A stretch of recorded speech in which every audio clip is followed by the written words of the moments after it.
തിരുവനന്തപുരത്ത് നിലവിലെ ഒരു രാഷ്ട്രീയ സാഹചര്യങ്ങൾ എടുത്ത് നോക്കുകയാണെങ്കിൽ തെരഞ്ഞെടുപ്പ് മൂന്ന് മുന്നണികളും ഒരേപോലെ കൊഴുപ്പിക്കുന്ന ഒരു സാഹചര്യം തന്നെയാണ്. സ്റ്റാർ മണ്ഡലങ്ങൾ ഉൾപ്പെടെയുള്ള മിക്ക മണ്ഡലങ്ങളിലും ഒരു ത്രികോണ പോരാട്ടത്തിനുള്ള ഒരു വഴിയാണ് കാണുന്നത്. അതേപോലെ തന്നെ എല്ലാ തെരഞ്ഞെടുപ്പുകളിലും ഒരു പ്രധാന വിനയായി വരുന്നത് അപരന്മാരുടെ വരവാണ്. അതിപ്പോ തദ്ദേശമാണെങ്കിലും പാർലമെന്റ് ആണെങ്കിലും നിയമസഭയാണെങ്കിലും അപരന്മാരുടെ ഒരു ഘോഷയാത്ര നമുക്ക് പല മണ്ഡലങ്ങളിൽ നിന്നും കാണാൻ സാധിക്കും. അപ്പോ അത്തരത്തിലൊരു അപരന്മാരുടെ ഒരു രീതി തിരുവനന്തപുരത്ത് റിപ്പോർട്ട് ചെയ്യുന്നുണ്ട്. എന്താണ് തിരുവനന്തപുരത്തെ നിയമത്തിൽ നിന്നുള്ള ആ ഒരു വാർത്ത? അല്ല, തിരുവനന്തപുരത്ത് നേമത്തെന്ന് മാത്രമല്ല, കണ്ണൂർ, കാസർഗോഡ് മുതൽ ഇങ്ങനെ തിരുവനന്തപുരം വരെയുള്ള എല്ലാ മണ്ഡലത്തിലും CPM എന്ന് പറയുന്ന പാർട്ടി എതിർ രാഷ്ട്രീയ കക്ഷിയിൽ അവർക്കെതിരെ മത്സരിക്കുന്നവരുടെ എല്ലാ അപരന്മാരെ നിർത്തും. CPM അങ്ങനെയാണ്. ഇല്ലെന്നുണ്ടെങ്കിൽ അത് ആ പാർട്ടി അങ്ങനെ അല്ലാന്ന് പറയും. കാര്യം ഇത്തരത്തിലുള്ള വേലകൾ കൂടുതൽ ചെയ്യാനുള്ള ഒരു കഴിവ് അവർക്കാണ് ഏറ്റവും കൂടുതലുള്ളത്. പിന്നീട് വരത്തുള്ള മറ്റ് രാഷ്ട്രീയ പാർട്ടികൾ. അപ്പോൾ അവരെ കണ്ടാണ് ബാക്കി ഈ കുഴിത്തിരുമ്പ് എല്ലാവരും പഠിക്കുന്നത്. നാടൻ ഭാഷയിൽ കുഴിത്തിരുമ്പ് എന്നാണ് പറയാം. തീർച്ചയായിട്ടും. അപ്പോൾ ഇങ്ങനെ ഇത്തരത്തിൽ തിരുവനന്തപുരത്ത് നേമം മണ്ഡലത്തിൽ വി ശിവൻകുട്ടി എന്ന CPMന്റെ ഇപ്പോഴത്തെ വിദ്യാഭ്യാസ മന്ത്രി, അദ്ദേഹത്തിനെതിരെ വരുന്ന മറ്റ് സ്ഥാനാർത്ഥികൾ എന്ന് പറയുന്നത് ഒന്ന് ശബരിനാഥനും ഒന്ന് രാജീവ് ചന്ദ്രശേഖറുമാണ്.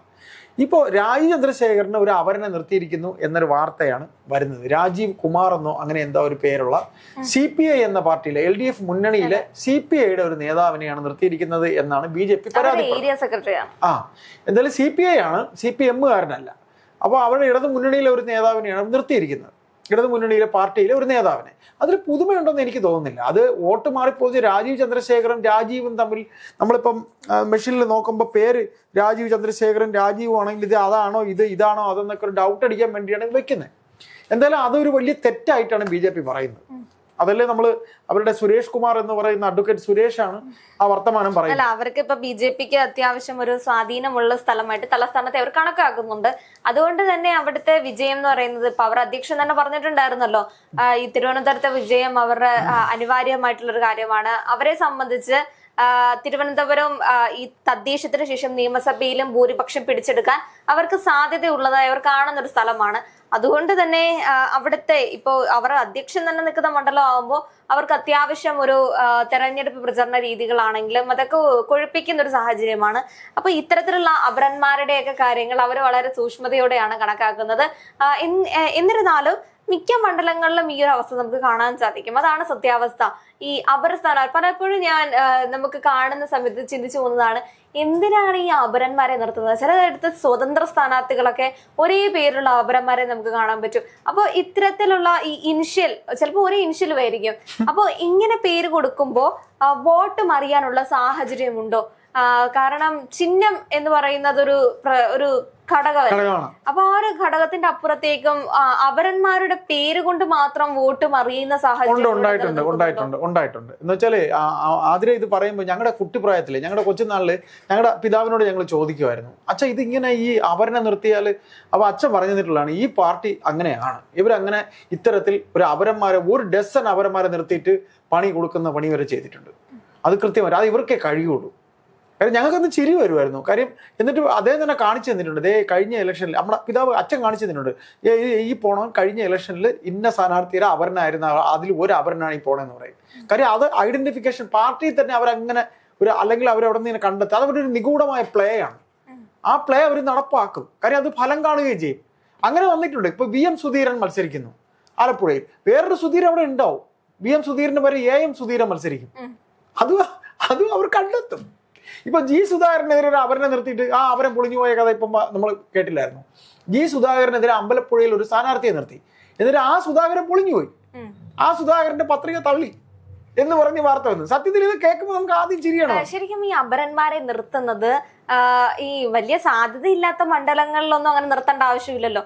പക്ഷേ ഈ ത്രികോണ പോരാട്ടം അല്ലെങ്കിൽ എതിരാളി ഭയപ്പെടുന്ന ഒരു സാഹചര്യം അല്ല, എതിരാളി ശക്തനാവുകയും എതിരാളിയുടെ വിജയത്തിൽ ഒരു ഭയം ഉടലെടുക്കുകയും ചെയ്യുന്ന സമയത്താണല്ലോ ഈ അപരന്മാരുടെ എണ്ണം കൂടുന്നത്. കാരണം അങ്ങനെയെങ്കിലും വോട്ട് സ്പ്ലിറ്റ് ആയി പൊക്കോട്ടെ, ഇപ്പൊ വോട്ട് സ്പ്ലിറ്റ് ആയി പോവുകയാണെങ്കിൽ ഇപ്പൊ ഇവിടെ അപരൻ എന്ന് പറയുന്നത് നേമത്തെ രാജീവ് ചന്ദ്രശേഖരന്റെ അപരനെയാണ് ഇപ്പൊ റിപ്പോർട്ട് ചെയ്ത ഒരാള് രാജീവ് കുമാർ GS എന്ന് പറയുന്ന അദ്ദേഹം.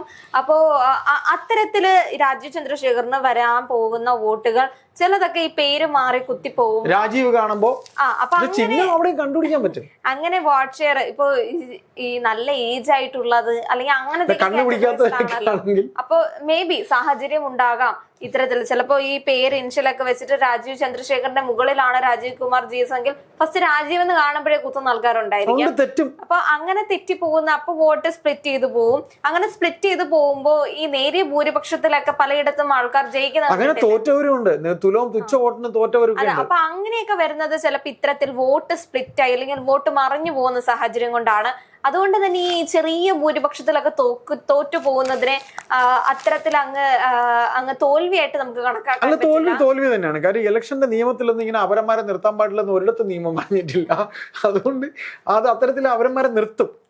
കാര്യം എന്ന് വെച്ചാൽ അവിടെ മാത്രമല്ലെന്നേ, അത് CPM മാത്രമൊന്നുമല്ല. ഇപ്പം പല മണ്ഡലങ്ങളിലും നമ്മൾ വെറുതെ നമ്മളിപ്പോൾ വോട്ട് ചെയ്യാൻ പോകുമ്പോൾ നമ്മുടെ സ്ഥാനാർത്ഥിയെ കണ്ട് വെറുതെ കുത്തിയിട്ടല്ലേ വരുന്നത്. മൊത്തത്തിൽ ഞാനൊക്കെ ആണെങ്കിൽ മൊത്തത്തിൽ ഇങ്ങനെ വായിച്ചു നോക്കിയിട്ടേ ഞാൻ വരത്തുള്ളൂ. അപ്പൊ അതിൽ തന്നെ ഒരു 5 ഇപ്പൊ ഞങ്ങളുടെ പ്രശാന്ത് ഉണ്ട്, K മുരളീധരനുണ്ട്, അല്ലാതെ പിന്നെ മറ്റേ ഇവരുണ്ട്, ശ്രീലേഖയുണ്ട്.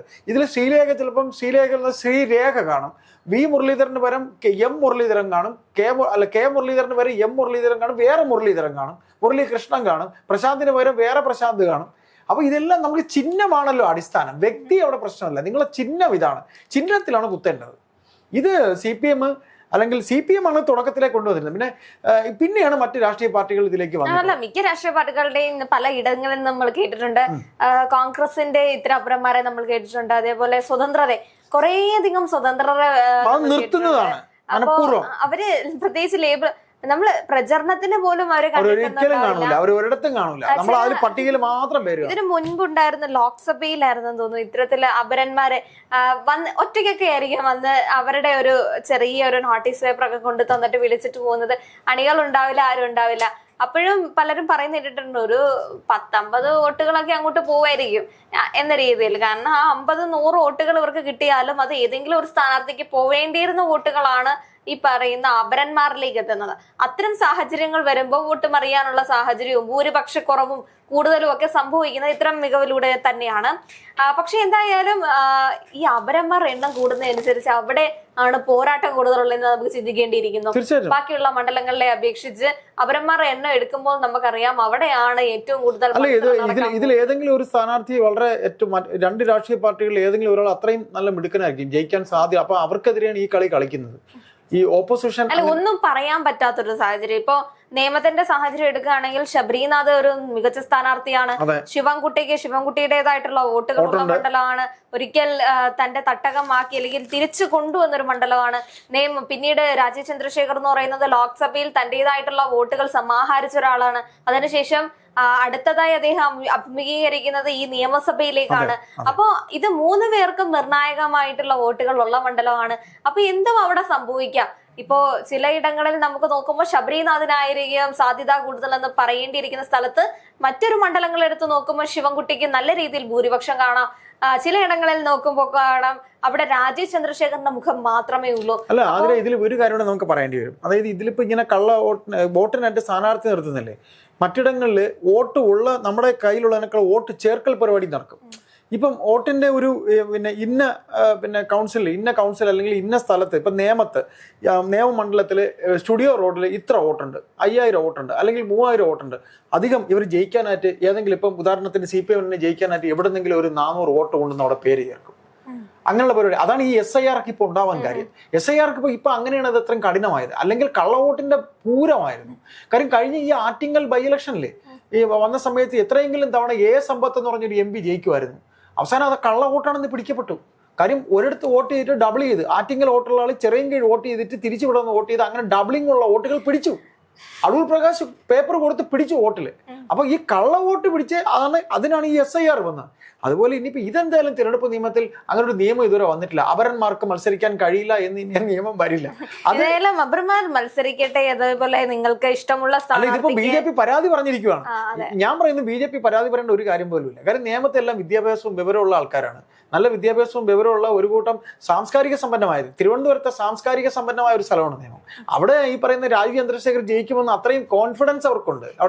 അവരുടെ പാർട്ടി പ്രവർത്തകർക്കുണ്ട്. കഴിഞ്ഞ എത്രയോ നാൾ കൊണ്ട് അദ്ദേഹം ഗ്രൗണ്ട് വർക്ക് ചെയ്യുകയാണ്. RSS ഇറങ്ങി പണിയെടുക്കുകയാണ്. പക്ഷെ എത്ര ഗ്രൗണ്ട് വർക്ക് ചെയ്തിട്ടുണ്ടെങ്കിലും ശരി, നമുക്ക് ഒരു സ്ഥാനാർത്ഥികളെയും നിസ്സാരക്കാരായി കാണാൻ പറ്റില്ല. കാരണം ഒരാളും നിസ്സാരരല്ല.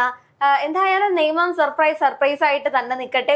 വോട്ട് ഭൂരിപക്ഷം 3 സ്ഥാനാർത്ഥികൾക്കും ഒരേപോലെ തന്നെ നിലനിൽക്കട്ടെ. എന്തായാലും 1ാം സ്ഥാനത്തേക്ക് ഒരാൾക്കല്ലേ വരാൻ പറ്റുള്ളൂ.